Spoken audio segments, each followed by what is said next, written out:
Hello to all the beautiful people out there. Hope you guys are doing amazing. This is your friend Ashish, and guys, today we are going to master a very important verb in English, and that is being. Okay, we are going to learn everything about it. We are going to master it. You guys have to make sure you watch the lesson till the end. There's going to be a test at the end of the lesson too. So let's do it. Now, guys, the very first thing you should know about the verb being is it is the present participle form of the verb to be. So, being is the present participle of the verb to be. Okay, now let's understand different usages of the verb being. Number one, it is used as a main verb in both present and past continuous tense. In present continuous tense and past continuous tense. Let me show you some examples and make you understand. You are being smart. You are being smart. You might have heard a lot of people say that to you. At least I've heard it. So you are being smart. So you is the subject here. Are is the helping verb. Being is the main verb and smart is an adjective. You are being smart. So being is referring to a state of being. Our subject is in. State of being or state of existence the subject is in. Now guys, please understand. When somebody says you are being smart, the person means you're not always smart. You might not be smart usually. But right now, you are being smart. You're doing something that might make you look smart. Similarly, when I say I am being funny, that means I might not be funny all the time, but right now I am being funny. I am deliberately being in a particular state. So being here does not refer to an action verb, like I'm not doing anything. It's not a dynamic verb, but it is referring to an action which is sort of cognitive, which is sort of mental, right? It's referring to a state of being which is continuous, which is deliberate. You are deliberately doing it. You might not be smart. I might not be funny all the time, but right now I am doing something that might make me look funny. You getting this? Okay, let's take one more example. It's a conversation between two people. We'll understand this better. Person A says to person B, "Hey, I want to say sorry for what I did to you in the past. I will return your money now." To which person B says, "What? Are you being serious right now?"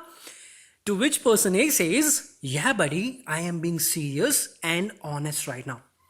So when person B says, "Are you being serious right now?" person B knows person A has never been serious in his life, right?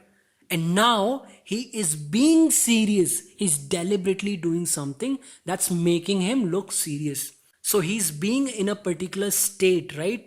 He is being in a particular state of existence. He's turning on his state of seriousness.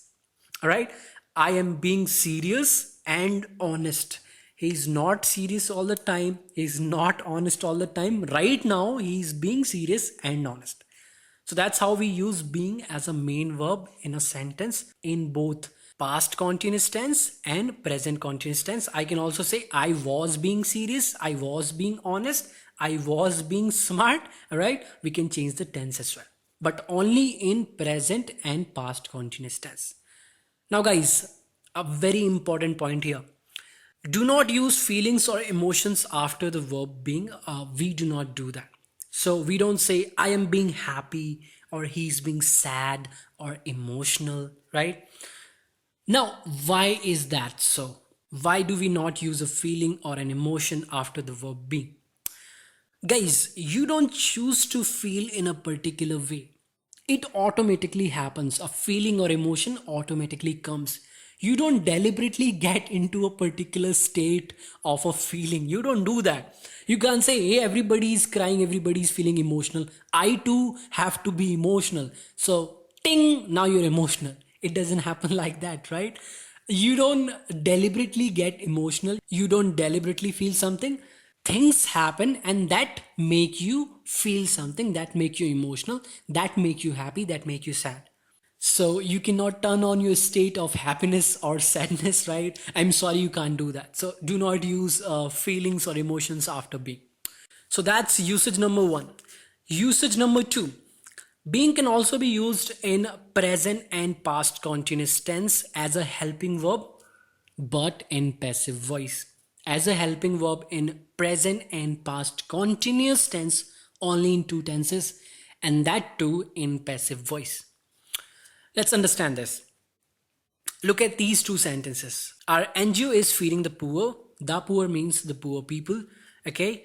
I was teaching some students. So the first sentence is a present continuous tense, okay, active voice. And the second sentence, I was teaching some students yesterday, is a past continuous tense, active voice. Now, if I want to change these sentences into passive voice, I want to focus on what's been done. Who is receiving or what is receiving the action is more important than who's doing it. I will change these sentences into passive voice. Let's do it. The poor is being fed. The poor is being fed. If you want to add the doer of the action, you can do so. The poor is being fed by our NGO. So guys, here being is working as a helping verb. It's not working as a main verb. And after it, we have a past participle, right? Third form of a verb. So being here refers to the continuity of the action. It shows the continuous tense. Even though the verb, the main verb, is not in a progressive form, the sentence is in continuous tense. The poor is being fed. So is shows the present time. It's very clear that the sentence is in present tense, and being shows the continuity of the action. Even though the main verb is a past participle, alright, third form of the verb. Next sentence. Some students were being taught by me. If you want to add the doer of the action, you can do so. Some students were being taught by me. Past continuous tense, passive voice. Who was receiving the action is more important than who was doing it. So some students were being taught. Were is the helping verb. Being is also the helping verb. Taught is the main verb, is the action verb, third form of the verb, teach. Alright. And being is showing the continuity, showing the progression of the action. Alright. Usage number 3. Being can also be used as a gerund in a sentence. Now what is a gerund? It's nothing but an ing form of a verb that works as a noun in a sentence. So being can also work as a noun in a sentence. If you want to know more about gerunds, we have a lesson on that. You can check that. So being can also work as a gerund. Let's look at these examples. Person A says to person B, hey, do you hate being a teacher? A couple of my friends are teachers and they always complain about the money teaching gets them. To which person B says, no, I love it. Being a teacher allows you to change lives. Though the financial perks of being a teacher is less, but I'm not doing it for the money. Alright? And person A says, good to know that. Now, in the first para, do you hate being a teacher? Being a teacher is the object of the verb hate, and being is working as a gerund here.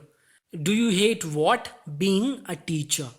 Be in a particular state of existence. Do you hate what? Being a teacher. Alright? And when person B says, being a teacher allows you to change lives, being a teacher is working as the subject of this sentence. Being is the gerund and a teacher is the object of this verb. Right? Being a teacher allows you to change lives. What allows you to change lives? Being a teacher. Being in a particular state of existence, that is to be a teacher, allows you to change lives. And guys, the last sentence, the financial perks of being a teacher is less. Perks of what? Being a teacher. So here, being a teacher is working as the object of the preposition of. Financial perks of what? Being a teacher. Alright? So, being can also work as a gerund in a sentence, right? Guys, usage number 4. Being is also used in participle clauses. This usage is more advanced, so I want you guys to pay more attention to this one. Okay, and if you do not know what is a participle clause, you can check our lesson on that. But for now, I'll just tell you, a participle clause is nothing but a clause that starts with a participle, an ing form of a verb or a third form of a verb, and modifies a noun in the main clause. Let's see how being is used in participle clauses. Example number 1. Being scared of dogs, I do not bring a dog to my house. Being scared of dogs is a participle clause starting with the present participle being. Alright? And guys, this clause is modifying the main clause, I do not bring a dog to my house. Now, why do I not bring a dog to my house? Being scared of dogs. Because I am scared of dogs, I do not bring a dog to my house. So in other words, being scared of dogs also means because I'm scared of dogs, or since I am scared of dogs, I do not bring a dog to my house. All right. Next example. Monu, being a passionate blogger, writes a lot about digital marketing. Monu, being a passionate blogger. So this clause is giving information about the subject Monu, modifying it.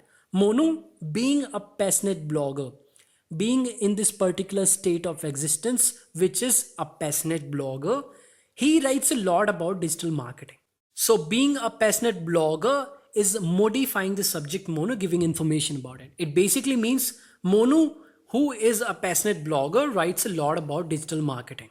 And guys, since this piece of information is non-essential, is not important for the sentence, we have offset it using 2 commas. All right, let's look at the next example. Being the most junior member of the team, I have to listen to everybody. Being the most junior member of the team, I have to listen to everybody. Why do I have to listen to everybody? Because I am the most junior member of the team. Being the most junior member of the team, I have to listen to everybody. So that's how being is used in a participle clause. Now guys, we'll do something together. Look at this sentence. Look at this sentence and see if we can use being here. Right? As a teacher, I need to correct my students, but some people do not like it when you correct them. Can we use being here? Can we replace something and use being in place of that? Yes, we can. Let's do it together. So in place of as a teacher, I can say being a teacher, because as a teacher is doing the same thing, telling us the state of the person, right? State of the existence, which is a teacher. So I can say being a teacher, I need to correct my students, but some people do not like what? Being corrected. So when you correct them can be changed into being corrected, which is nothing but a state of an existence. Now guys, being corrected is a passive structure, right? You are not correcting somebody, you are being corrected, somebody else is correcting you. So since it's a particular state of an existence, we can use being here, and it's working as the object of the verb like. Some people do not like what? Being corrected. So that's usage number 4.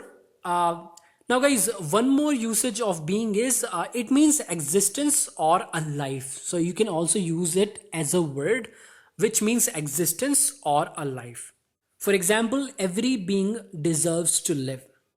So that's how we use being, guys. I hope the usage of being is very clear. I hope now you're feeling more confident. I hope now you can use it. I hope now you'll be able to write better, feel better, speak better. All right. Now I have a task for you guys. On your screen are some sentences. What you guys have to do is you guys have to change these sentences into something that has the usage of being. Basically, you guys have to use being in these sentences. How do you do it? If you guys have watched the lesson till the end, you will be able to do it, I'm telling you. If you still face any problems, if you're still doubtful, do let me know in the comment section below. I'll definitely help you guys out. So that's about today's lesson, guys. I hope you liked it. If you liked it, do like the video. That's my motivation. Subscribe to the channel if you have not. And guys, please take care of yourself. I'll see you very soon. Till then, keep learning. Have fun. I am out.